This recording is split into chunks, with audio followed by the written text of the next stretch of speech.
الله أكبر الله أكبر.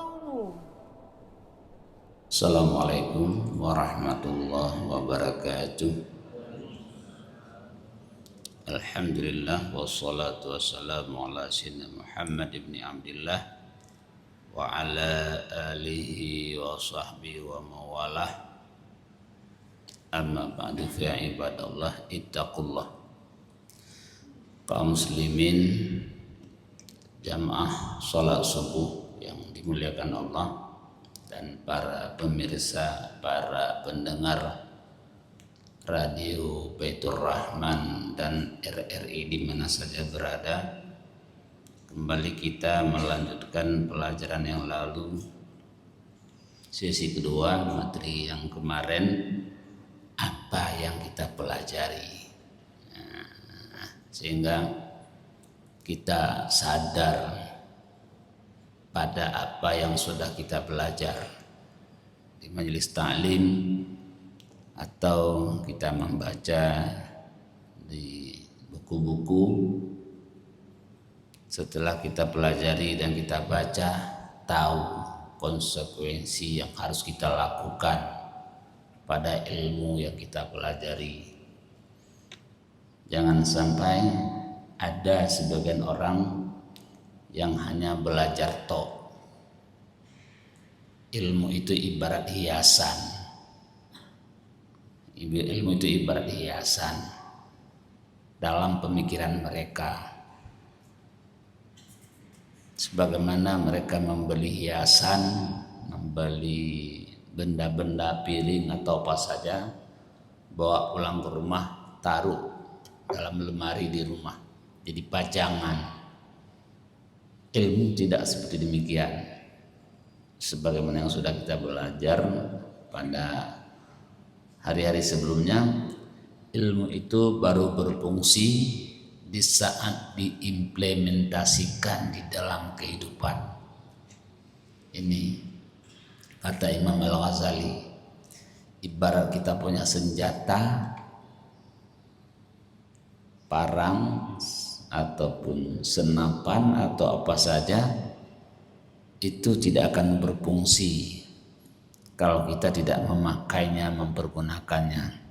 Nah, ini juga dengan ilmu. Kayaknya kita melanjutkan membaca kitab Ayyuhal Walad.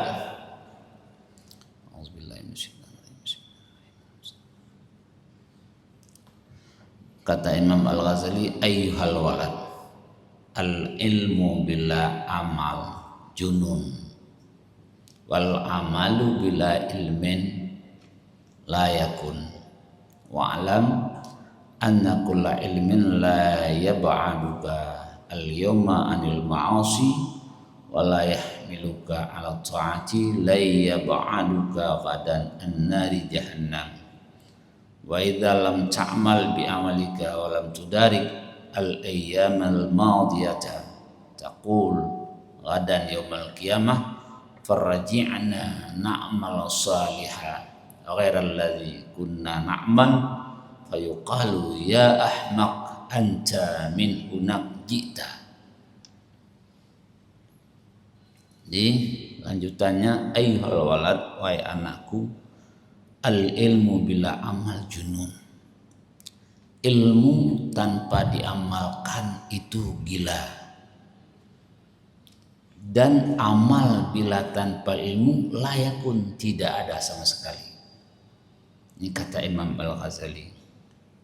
Banyak orang berilmu tetapi tidak diamalkan, maka itu sama dengan orang yang tidak punya akal, alias junun. Junun itu orgil, orgil. Ini dia. Apalagi berbicara dengan ilmu-ilmu yang dasar, ilmu-ilmu i'tiqad, ilmu tauhid. Ini lebih parah lagi. Ilmu tauhid, ilmu untuk modal asal. Kalau dalam di Aceh dulu itu ada pengajian kitab Masailul Muhtadi yang sekarang itu jarang kita lihat. Masailul Muhtadi yang di dalamnya soal jika kita disayangi orang kita, itu nggak ada lagi. Pada itu dasar tauhid. Awwaluddin ma'rifatullah, dikatakan dalam kitab itu dasar agama kita itu mengenal Allah. Ini dalam domainnya ilmu tauhid, ilmu akidah.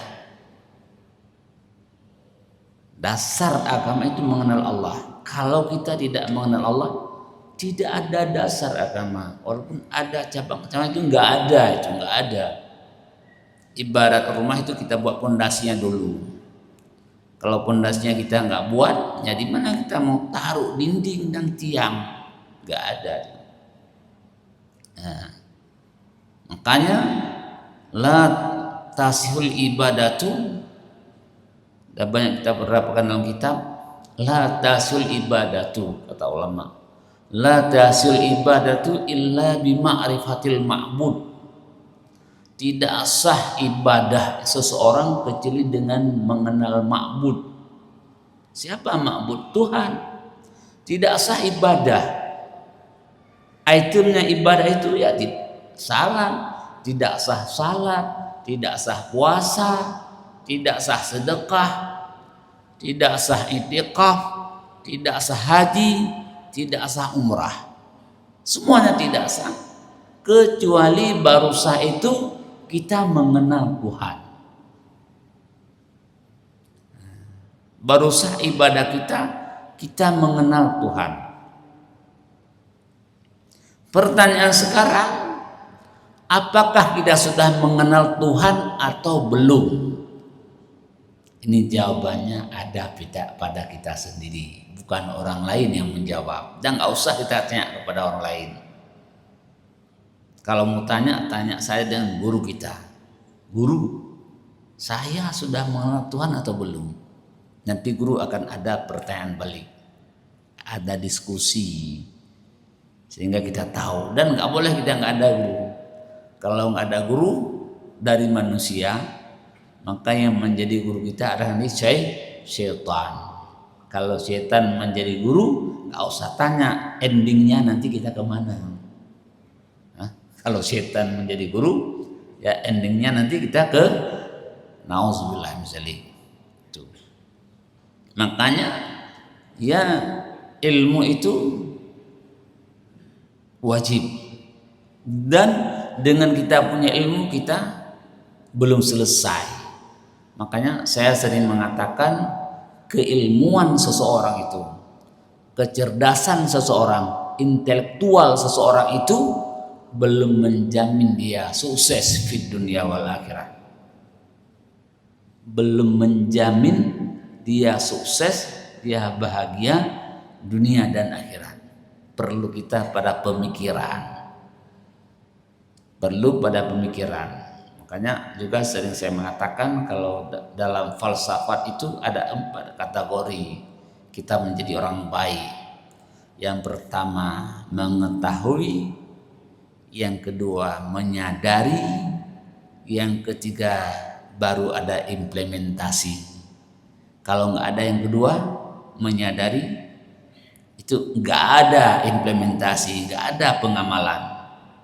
Implementasi itu pengamalan. Kita tahu salat tahajud itu sunat,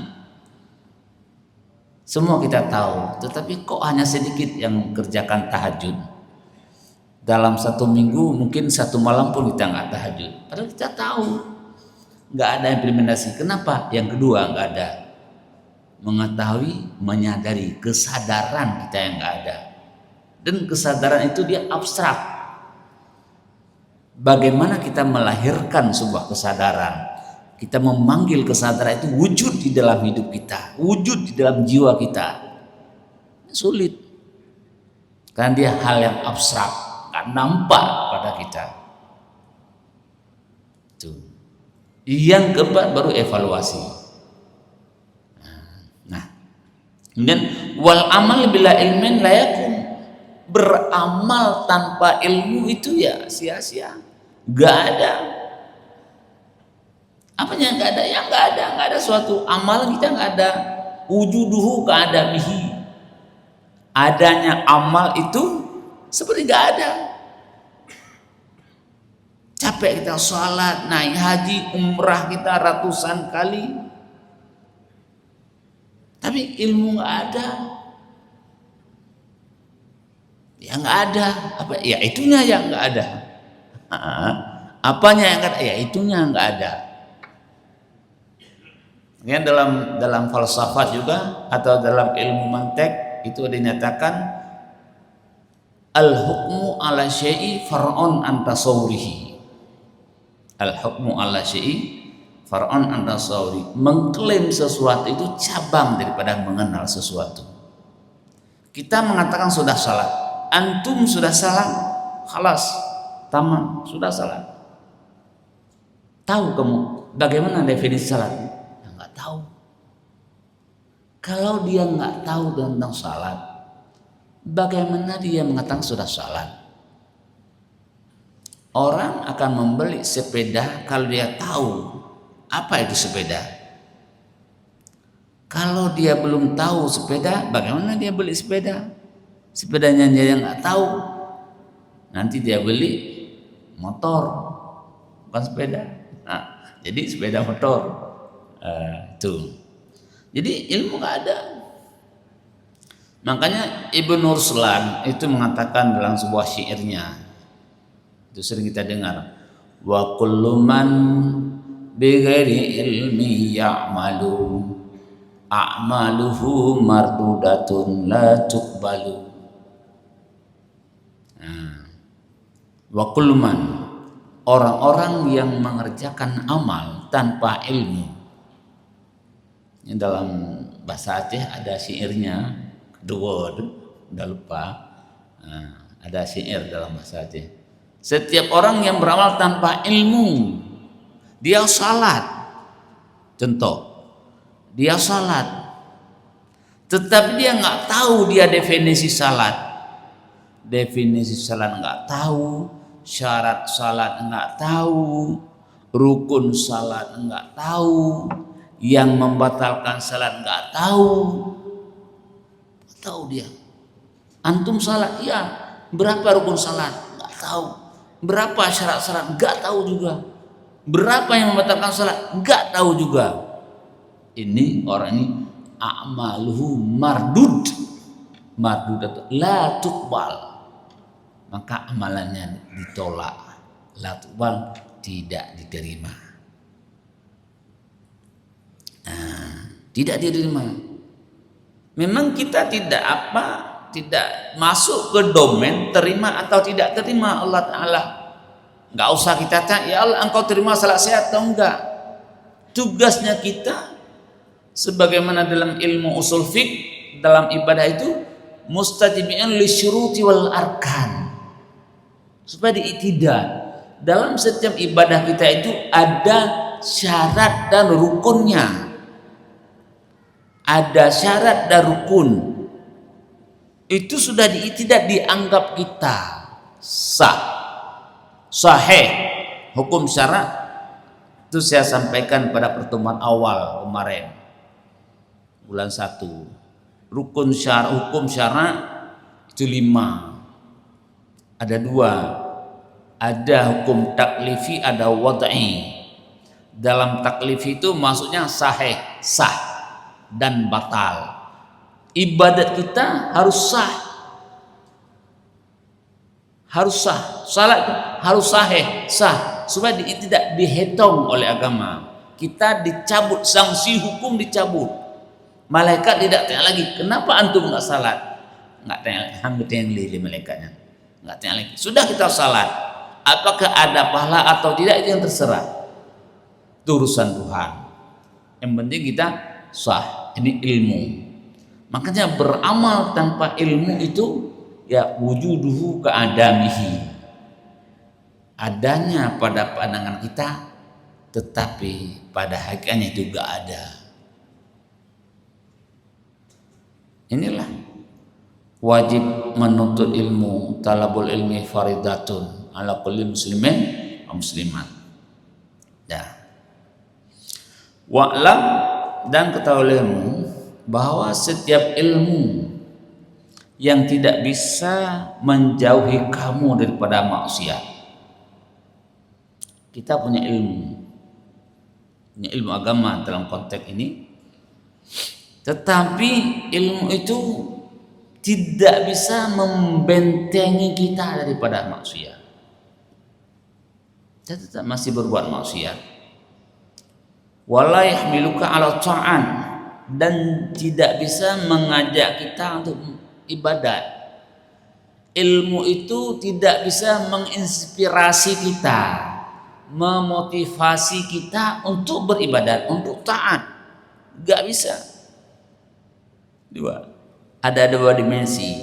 Yang pertama, tidak bisa kita meninggalkan maksiat, kita terus berbuat maksiat, dan tidak bisa mengajak kita untuk berbuat taat.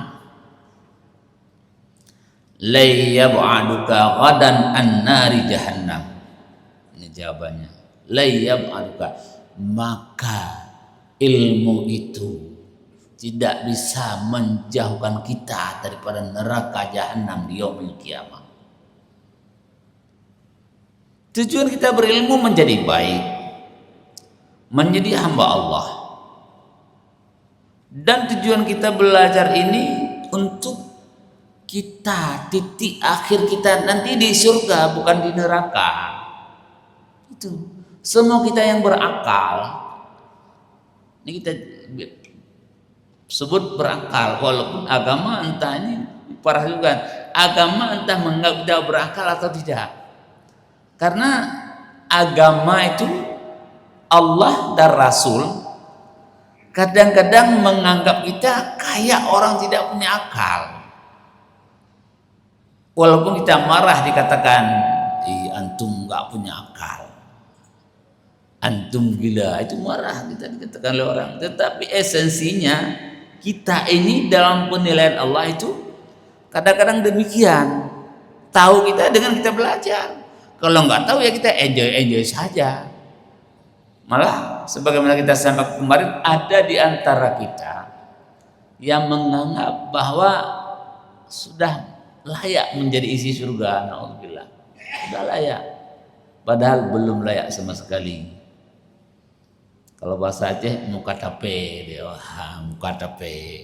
Di muka kita ini entah bagaimana nggak punya rasa malu kepada Allah, nggak punya rasa malu, masih sangat kotor, minta ke surga. Padahal surga itu tempat yang sangat bersih. Tempat yang sangat bersih. Kita masih kotor. Buktinya kita belum pernah bermimpi Nabi Muhammad. Kenapa kita belum pernah bermimpi Nabi Muhammad? Padahal kita kepingin mimpi Nabi Muhammad. Karena belum layak. Kita masih kotor. Nabi Muhammad itu manusia yang sangat bersih. Kalau ingin jumpa dengan Nabi Muhammad dalam mimpi atau betul alam nyata, bersihkan kita dulu. Makanya siapa yang bermimpi Nabi Muhammad, pasti Nabi Muhammad dan pasti masuk surga. Nah, makanya semua kepingin mimpi Nabi Muhammad. Ini. Jadi ilmu yang tidak bisa menjauhkan kita daripada maksiat dan tidak bisa membawa kita kepada taat, dipastikan la yab'adaka, tidak akan bisa menjauhkan kita di yaumil kiamah daripada neraka. Maka Imam Al-Ghazali berpesan, fala taghtaru bi amalika, jangan kamu tertipu dengan amal kamu. Nauzubillah. Ini yang banyak kita tertipu kita dengan amal kita. Kita secara lahir sudah umrah berpuluhan kali, salat tahajud, salat ini, salat itu, banyak kita melakukannya. Padahal itu nihil. Kadang kita ada ria, kadang kita ada ujub. Karena kegagalan pemahaman kita pada esensi ria, pada esensi ujub, pada esensi takabur, kita menganggap itu nggak ada, padahal ada mantabah bodoh. Artinya ada pada semua kita. Nauzubillah. Kegagalan pemahaman. Makanya tiga itu kalau dalam bahasanya ujub tum'a riya takabur di sinan yang lur minasa. Ujub, tamak, riya takabur itu awal kehancuran bagi kita. Ditertipu kita dengan amal kita. Tertipu kita dengan pakaian yang kita pakai surban, pakai jubah, pakai peci, pakai sarung, pakai ini itu seolah-olah kita sudah berbaik dengan Allah. Padahal amal kita itu nggak ada. Pahala amal kita nggak ada. Tertipu dengan amal. Ilmu yang ada pada kita bukan membawa kita kepada siratal mustaqim. Nah, ini makanya kita diminta berhati-hati. Wa iza lam ta'mal bi amalika wa lam tudarikil ayyamal madiyah taqulu ghadan yaumil qiyamah farji'na na'mal salihah. Apabila kamu tidak beramal, pada hari ini kita masih malas beramal. Kadang kita hanya beramal yang wajib-wajib doang, sunat nggak ada. Ini bahaya juga ini. Dia beramal dengan wajib toh. Padahal yang wajib itu pun masih ada kurang. Artinya masih banyak bocor-bocornya, tidak lengkap. Sunnah nggak ada. Kalau kita banyak mengerjakan sunnah, nah inilah fungsi ibadah sunnah itu menetralisir ibadah yang wajib. Kadang ibadah wajib banyak kurang, ada terkontaminasi dengan virus-virus ibadah yang wajib, sehingga dia menjadi cacat. Jadi bagaimana kita bisa memperbaiki ibadah wajib itu? Ya dengan ibadah sunnah. Makanya kita diperintahkan banyak mengerjakan sunnah. Ibarat dalam bulan Ramadan kita membayar zakat fitrah, itu untuk menetralisir, memperbaiki ibadah puasa kita. Kadang ada kurang-kurang dalam puasa kita, bisa diperbaiki oleh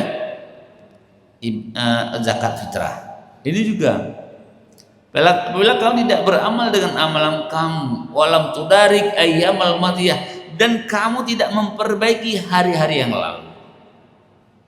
Tidak kita memperbaiki hari-hari yang lalu. Artinya dengan tobat yang benar, nggak ada kita. Ada tobat. Dan dengan mengqadha ibadah-ibadah yang luput dan menunaikan hak-hak kita, baik hubungan horizontal kita sesama manusia maupun hubungan vertikal kita dengan Allah. Tidak. Nah, ada kadang-kadang hanya hubungan vertikal kita dengan Allah, hablum minallah, hablum minan nas, kita luput. Dengan manusia kita nggak berbaik, dengan manusia kita dendam, malah dengan keluarga sendiri kadang kita ada punya rasa iri, ada dendam, ada macam hasad, itu dengan saudara sendiri.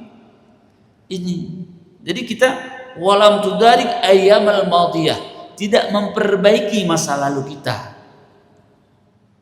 Juga tidak saling kita meridai di antara sesama.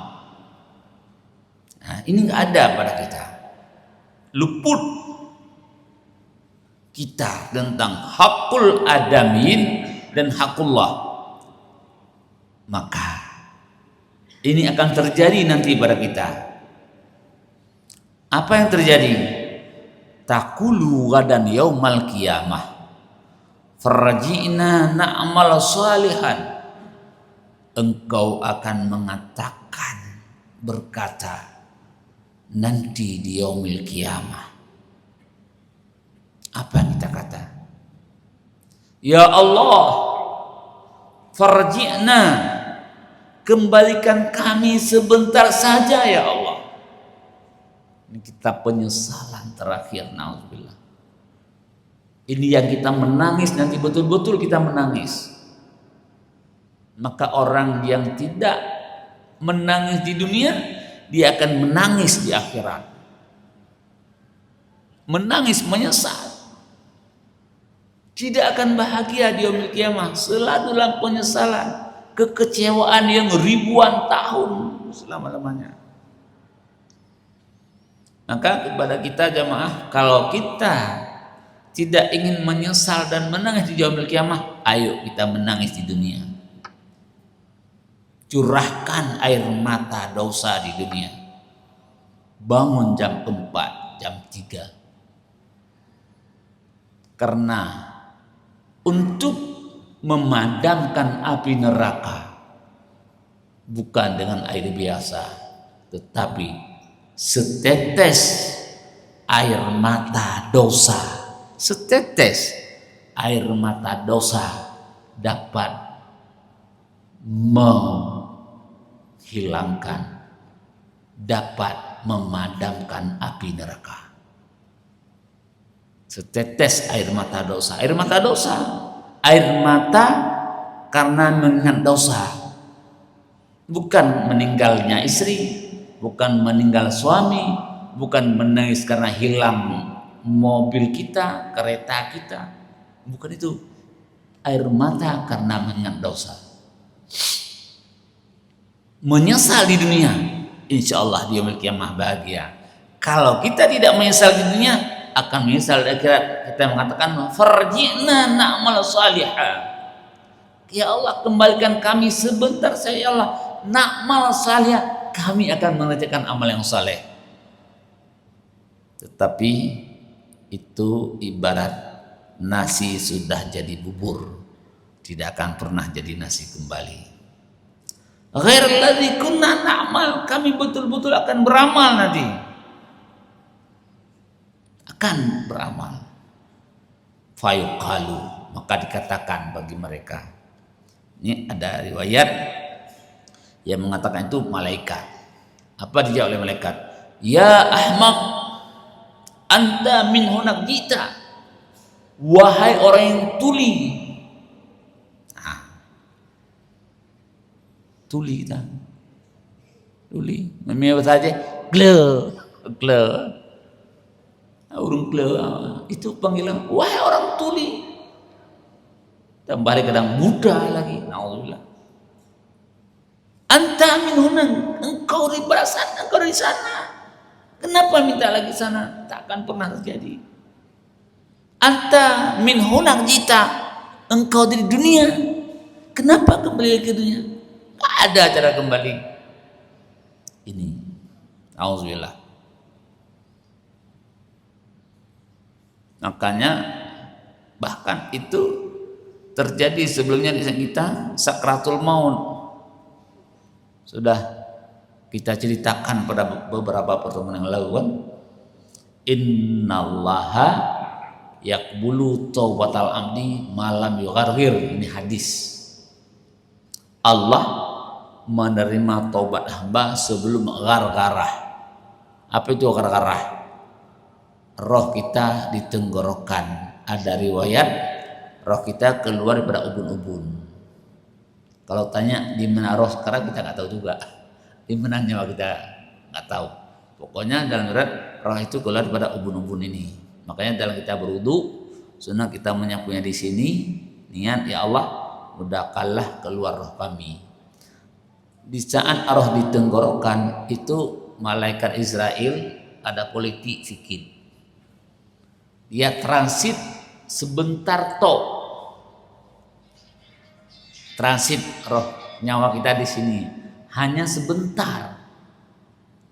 Pada saat itu kita baru terkejut kita. Makanya dalam hadis yang lain, an-nasu niyamun fa idza matu fasayqadu. Orang itu, manusia itu laksana orang tidur. Hidup kita, jaga kita, tapi kita ibarat orang tidur. Jaga-jaga. Kita kerja banting tulang, bawa mobil, kita jadi pejabat, jadi direktur, jadi ulama kita. Tapi kata Allah ibarat orang tidur. Fa idza matu, apabila mati, mana mati? Kubailal maiti, sedikit sebelum mati. Tapi pasti akan kita mati, tapi belum mati pada saat itu. Fase itu baru terkejut kita. Kapan? Saat roh transit di sini. Baru terkejut, ya Allah. Kayak kita bilang farjina, ya Allah, jangan engkau matikan saya dulu. Saya mau taubat, mau minta maaf, mau ini, mau itu. Tetapi itu sia-sia. Al-fikru qablu ribhan, an-nadmu ba'du khusran. Pikir dahulu pendapatan, sesal kemudian tiada berguna. Pada saat itu nasi sudah jadi bubur, tidak akan pernah jadi nasi kembali. Hidup di dunia hanya satu kali. Ingat itu. Mari sama-sama kita mengingatkan kepada diri kita sendiri bahwa hidup hanya sekali. Maka pergunakanlah hidup ini. Kita menangis di sini supaya kita bisa ketawa di sana. Kalau kita tidak mau menangis di sini, maka akan selamanya kita menangis di sana. Nauzubillah summa nauzubillah. Demikian pengajian kita pada hari yang mulai ini. Semoga bermanfaat dan insyaallah kita sambung pada Sabtu depan. Wallahu a'lam bishawab. Wallahu muwaffiq ila aqwamit thariq. Kurang. Assalamualaikum warahmatullahi wabarakatuh. اللهم انصر إخواننا المسلمين المستضعفين في فلسطين اللهم انصرهم على أعدائهم اللهم انصرهم نصرا عزيزا اللهم أعز الإسلام والمسلمين وأهلك الكفرة والمشركين ودمر أعداءك أعداء الدين واجمع كلمة المسلمين على الحق يا رب العالمين ربنا آتنا في الدنيا حسنة وفي الآخرة حسنة وقنا عذاب النار وصلى الله على سيدنا محمد وعلى آله وصحبه وبارك وسلم والحمد لله رب العالمين. الفاتحة. ورحمة الله. أعوذ بالله من الشيطان الرجيم. بسم الله الرحمن الرحيم. الحمد لله رب العالمين الرحمن الرحيم مالك يوم الدين إياك نعبد وإياك نستعين اهدنا الصراط المستقيم صراط الذين أنعمت عليهم غير المغضوب عليهم ولا الضالين آمين يا رب العالمين. Terima kasih Gibraltar. على سيدنا محمد صلى الله